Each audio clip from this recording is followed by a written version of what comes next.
On a July night in 1994, 94,000 people in the Rose Bowl held their breath. One man walked toward a white ball, 11 meters from history. He had carried a broken team on his back for a month. He had scored when no one else could. And in the next 4 seconds, the whole world would remember him for something he didn't want to be remembered for at all.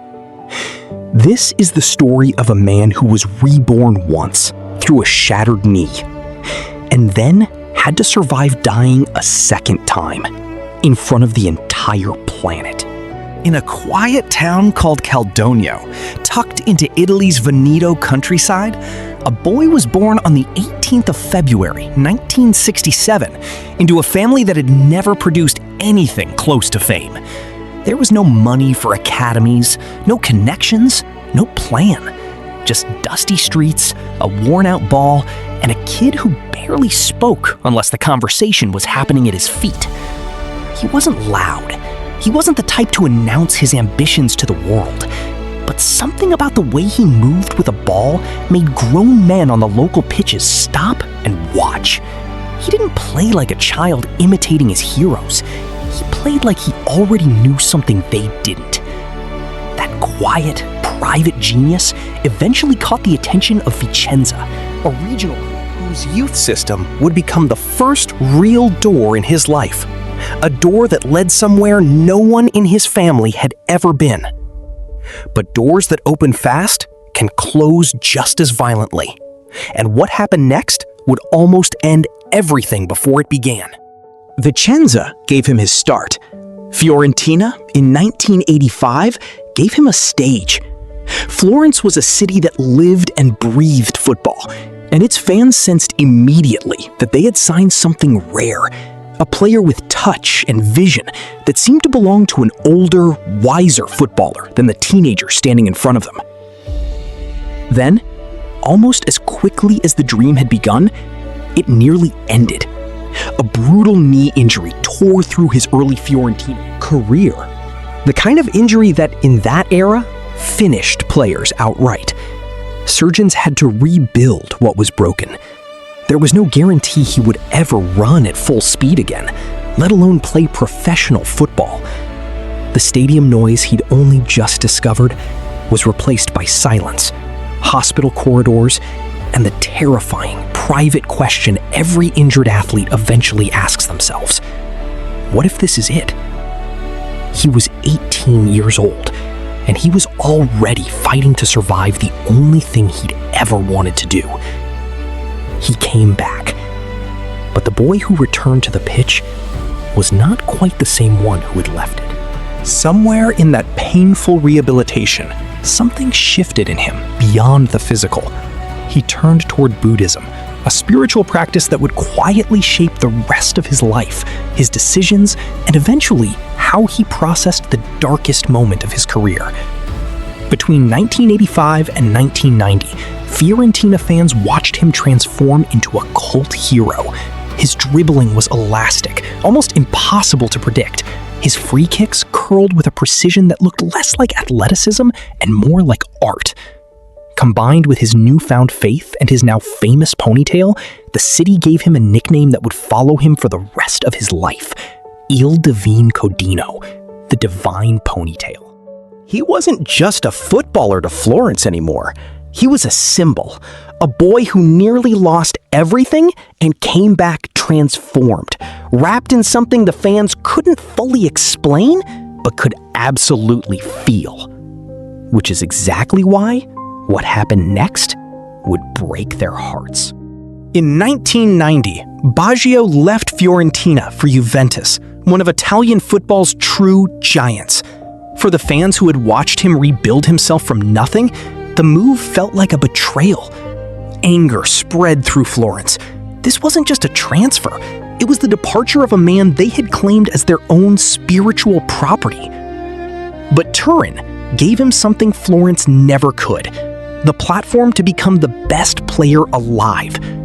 At Juventus, between 1990 and 1995, Baggio operated as a second striker, a creator, a finisher, a player capable of dictating an entire match through sheer technical superiority. And in 1993, everything he'd survived, the injury, the doubt, the criticism, culminated in the two greatest individual honors football offers, the Ballon d'Or and FIFA World Player of the Year. The boy from Caldogno was now officially the best footballer on the planet. And in less than 12 months, that same man would be remembered for something entirely different. The 1994 World Cup in the United States arrived with Italy far from their best. The team was inconsistent, fragile, and repeatedly on the edge of elimination. And through it all, one man refused to let them fall. Baggio scored decisive goals deep into the tournament, often when Italy had no other answer, often under pressure that would have crushed lesser players. Match after match, he dragged a flawed national side further than their form suggested they deserved to go. By the time Italy reached the final against Brazil, Baggio wasn't just a key player, he was the entire reason they were still standing. Everything he had rebuilt after that knee injury, everything he had proven since Florence, everything Italy needed, was now resting on a man who had already given the tournament more than anyone else on the field. There was nothing left to give, except one more moment. The one the entire country would remember for. The final went to penalties, exhaustion, pressure, and the weight of an entire nation converged on one final kick. Baggio stepped up. He shot over the bar. Brazil lifted the World Cup. And Baggio turned and walked back toward the halfway line alone, head down. The same ponytail that once symbolized divinity, now hanging as a mark of something far more human. Failure. Psychological studies of that moment later described it as a textbook example of skill breaking down under extreme pressure. The human mind and body reaching their absolute limit in the most public possible setting. It wasn't a lack of ability.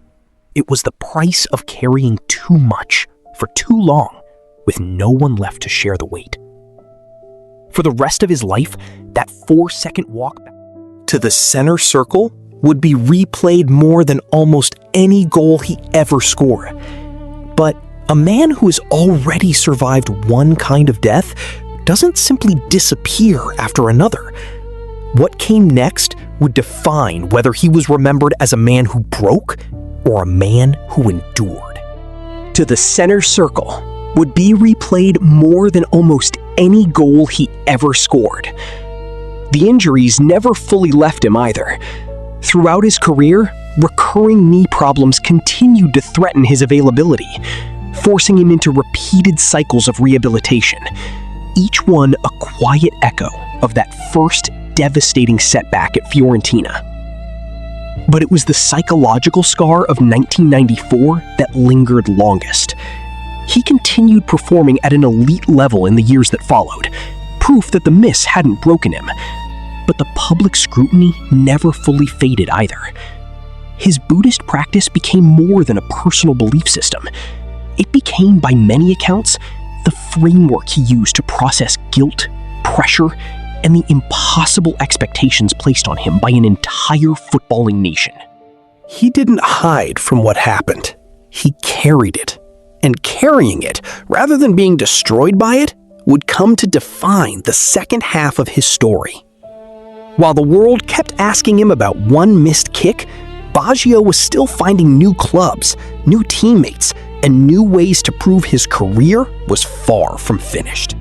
After Juventus, Baggio's path took him through some of Italian football's biggest institutions: AC Milan, Bologna, Inter Milan, and finally Brescia, where he closed out his professional career in 2004. He wasn't always the automatic first choice. Coaches sometimes struggled to fit his creative, unconventional style into rigid tactical systems, and there were tensions at times about his role and playing time. Yet within every dressing room he entered, something remained constant: respect. Younger players, including future stars like Alessandro Del Piero, spoke of him as someone they learned from, not through loud speeches, but through the way he trained, the way he prepared, the way he treated the game itself as something sacred. He wasn't the leader who commanded a room. He was the one people quietly watched, hoping to absorb even a fraction of what made him different. By the time he retired, the numbers behind that difference told their own remarkable story. Across his club career, Baggio played 488 official matches and scored 218 goals. For the Italian national team, he earned 56 caps and found the net 27 times, placing him among the greatest scorers in Azzurri history. His trophy cabinet reflected the same brilliance. The 1993 Ballon d'Or, the 1993 FIFA World Player of the Year award, a place on the FIFA 100 list of the greatest living players, personally selected by Pelé, and inclusion in the 2002 FIFA World Cup Dream Team. He remains one of Serie A's all-time leading scorers, a permanent fixture in the record books of Italian football. But numbers alone were never going to be Roberto Baggio's real legacy. What he did after football would prove that. In 2005, a year after retiring, Baggio became a global ambassador for the United Nations Food and Agriculture Organization, using the platform his football career had built to fight hunger on a global scale. Between 2010 and 2013, he served in a leadership role within the Italian Football Federation's technical sector, shaping the next generation of players coming up behind him. The man once defined by a single missed penalty had spent the years since building schools of thought, feeding the hungry, and mentoring the future of the sport that once broke and then rebuilt him twice. Roberto Baggio's story was never really about one kick in 1994.